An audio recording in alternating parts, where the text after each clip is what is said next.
নজর রাখবো আমরা হারোয়ার দিকে। সেখানে পানীয় জলের পাইপ বসাতে বাধা দেওয়া হচ্ছে। বাধা কারা দিচ্ছেন?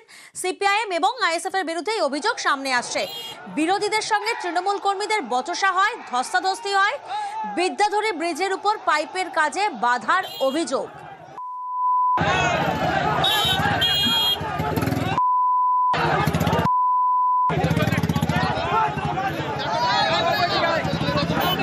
জিয়াউল প্রতিনিধি আমাদের সঙ্গে রয়েছেন। জিয়াউল, পানীয় জলের পাইপ বসানোর কাজ হচ্ছে, তাতে সুবিধা পাবেন এলাকাবাসীরা, কিন্তু সেক্ষেত্রে এই কাজের জন্য বাধা কেন দেওয়া হচ্ছে?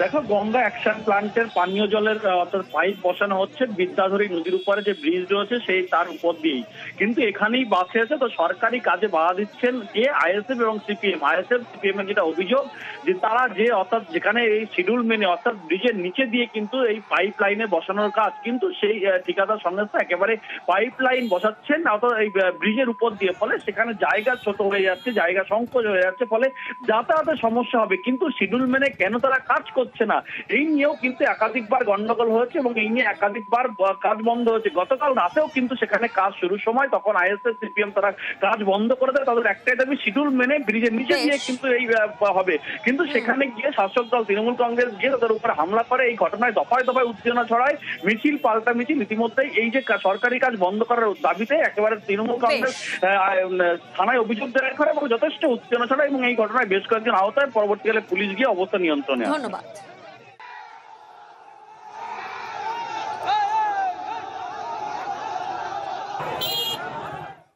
জনতার হাতে পাকড়াও কুখ্যাত দুষ্কৃতী। বসিরহাটের কোদালিয়ায় অস্ত্রসহ জালে একজন। শিক্ষককে ধারালো অস্ত্রে আঘাত দুষ্কৃতীকে না। শিক্ষকের চিৎকারে ছুটে আসেন স্থানীয়রা। দুষ্কৃতীকে পুলিশের হাতে তুলে দেন বাসিন্দারা। ধৃত কেনার নামে একাধিক থানায় অভিযোগ রয়েছে। ও ভোজালিয়ার মেশিন নিয়ে ঘুরছিল, এক স্কুল মাস্টার ও বাইক চালিয়ে আসছিল, তাকে ও ধাক্কা মেরে ফেলে দেয়। তাকে সে স্কুল মাস্টার গুরুতর আহত। এখন ভোজালি নিয়ে আর মেশিন নিয়ে ঘুরছিল। এখন তারপরে আমরা ধরে প্রশাসনের হাতে তুলে দিই। পুজোর আগেই ঠিক সেতু উপহার। নয়া সেতু পেয়ে খুশি বলাগড়ের রামনগরের বাসিন্দারা। নতুন সেতুর উদ্বোধনে সাংসদ রচনা বন্দ্যোপাধ্যায়। সেতু তৈরি হওয়ায় যাতায়াতে লাগবে কম সময়। 34 লক্ষ টাকায় নতুন সেতু তৈরি। সেতু হতে আমাদের এখন খুবই ভালো লাগছে। আমাদের একটা দীর্ঘদিনের সমস্যা, তার থেকে রেহাই পেলাম। সব থেকে বড় কথা নিরাপদ। আগে ছিল ওই যে মাটির বাঁধ, যে কোনো সময় মানুষজন এখানে পড়েও গেছে, এখন তার হাত থেকেও রেহাই হয়েছে, সেফ রাস্তা হয়ে গেছে। এখন আমরা খুবই খুশি। তারকেশ্বর বিষ্ণুপুর রুটে এবার ছুটবে ট্রেন। এই রেলপথে বাধা ছিলেন ভাবাদিঘির জমিদাতারা। অবশেষে কাটল জমি জটিলতা। 14 বছর পর বৃহস্পতিবার থেকে শুরু হলো রেল লাইন পাতার কাজ।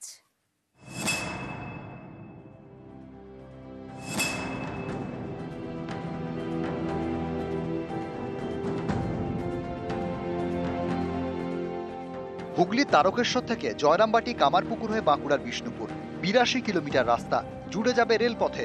গোঘাটের ভাবাদিঘিতে তৈরি হয়েছিল জমি জট। 14 বছর ধরে মামলা চলে। মামলা মোকদ্দমা কাটিয়ে অবশেষে ভাবাদিঘিতে কাজ শুরু করলো রেল। দীর্ঘ 10-12 বছর পরে চালু হলো, এই জন্যই আসা। কাজ শুরু হয়েছে। মঙ্গলবার দিন শুরু হওয়ার কথা ছিল, কিন্তু কোনো কারণে হোক অর্ডার যেহেতু বেরোয়নি, শুরু করিনি।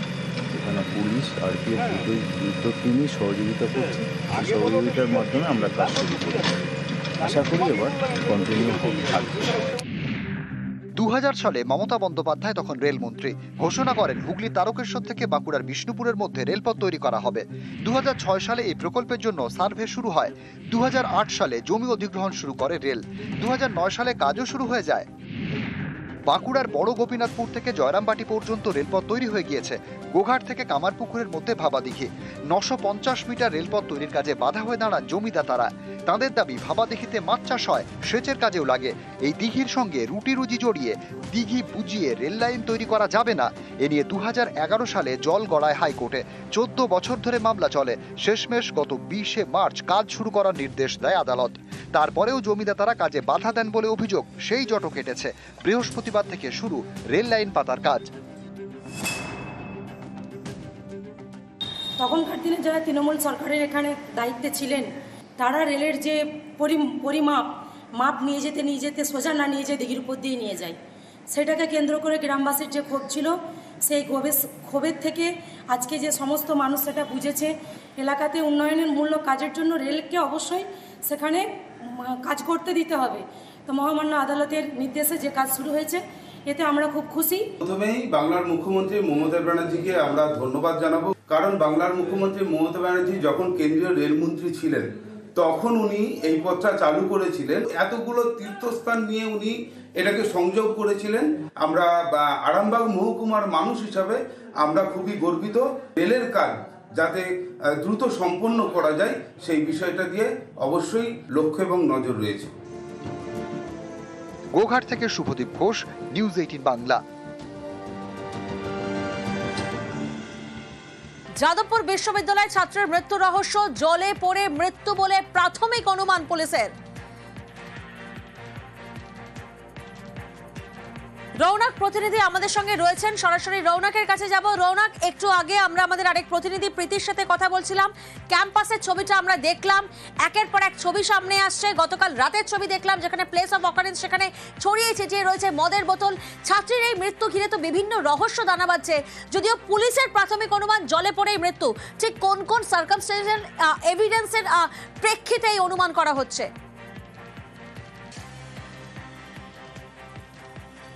তাকে একেবারে পুলিশের তথ্যে প্রাথমিক অনুমান করা হচ্ছে যে জলে ডুবে মৃত্যু হয়েছে পড়ুয়ার, এবং তার কোনো এক্সটার্নাল ইনজুরি মার্ক ইতিমধ্যে পাওয়া যায়নি। যদিও ময়নাতদন্তের প্রাথমিক রিপোর্ট সামনে আসার পরই কিন্তু তার মৃত্যুর সঠিক কারণ জানা যাবে। সেক্ষেত্রে যে টেকনিক্যাল এভিডেন্স তার উপরেই কিন্তু তদন্তকারী আধিকারিকরা জোর দেবে, কারণ যেখানে প্লেস অফ অকারেন্স তার আশেপাশে কোনো রকম ক্লোজ সার্কিট ক্যামেরা রয়েছে কিনা সেই ক্যামেরার ফুটেজ কিন্তু এখানে অত্যন্ত গুরুত্বপূর্ণ। এবং শুধু তাই নয়, যারা নিরাপত্তার দায়িত্বে ছিলেন নিরাপত্তা রক্ষী, সেই রাত 10টার সময় কিভাবে তিনি এই ঝিল পাড়ে গেল বা এই পুকুরের পাড়ে তিনি কিভাবে গেল, যদি গিয়ে থাকে তার আশেপাশে কেউ ছিল কিনা। কারণ আমরা দেখেছি গতকাল যখন এই ঘটনা ঘটে তারপরে রাত্রিবেলায় তারই একজন সহপাঠী, তাকেও এই বেসরকারি হাসপাতালে নিয়ে আসা হয়। তিনিও কিন্তু ড্রাউজি ফিল করে এবং জানা যাচ্ছে সূত্র মারফত তিনি নাকি তার সঙ্গেই ছিল যখন এই ঘটনা ঘটে। তারপরে কিন্তু তার প্যানিক অ্যাটাক হয়। সেক্ষেত্রে এই পড়ুয়ার সঙ্গে কারা কারা সঙ্গে ছিল, দরকার পড়লে তাদেরকেও কিন্তু জিজ্ঞাসাবাদ করাতে পারে। অর্থাৎ পুলিশের প্রাথমিক অনুমান জলে পড়ে মৃত্যু হয়েছে। সেক্ষেত্রে দুর্ঘটনাবশত তিনি জলে পড়ে গেছিলেন নাকি তাকে ঠেলে ফেলে দেওয়া হয়েছে, এর পেছনে কিন্তু একাধিক রহস্য দানা বাঁধছে। অর্থাৎ এই পড়ুয়ার কিভাবে মৃত্যু হলো সেই কারণ খুঁজতে কিন্তু আজ কিছুটা বেলার দিকে তার দেহ ময়নাতদন্তের জন্য পাঠানো হবে, এবং ময়নাতদন্তের যে প্রাইমারি রিপোর্ট সেই রিপোর্ট আসলেই এই মৃত্যুর সঠিক কারণ জানা সম্ভব হবে। সেক্ষেত্রে একাধিক বিষয় এখানে সামনে আসছে। একাধিক পড়ুয়াদের তরফ থেকে তিনি নেশাগ্রস্ত ছিল এরকম দাবি করা হচ্ছে। সেক্ষেত্রে আদেও তিনি ইনটক্সিকেট অবস্থায় ছিলেন কিনা সেই বিষয়টিও কিন্তু এই ময়নাতদন্তের প্রাথমিক রিপোর্ট সামনে আসার পরই কার্যত খোলসা হবে। যদিও এখনো পর্যন্ত আমরা এটা জানতে পারছি তার কোনো এক্সটার্নাল ইনজুরি মার্ক ছিল না, এবং প্রাথমিকভাবে জানা যাচ্ছে সেই পড়ুয়া জলে পড়েই তার মৃত্যু হয়েছিল। গোটা বিষয়টি ইতিমধ্যে যাদবপুর থানা পুলিশ খতিয়ে দেখছে।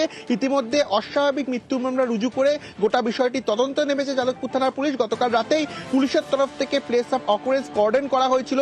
উচ্চপদস্থ আধিকারিকরা তারা ঘটনাস্থলে গেছিলেন। তারা কিছুক্ষণ পরে একেবারেই রৌনক।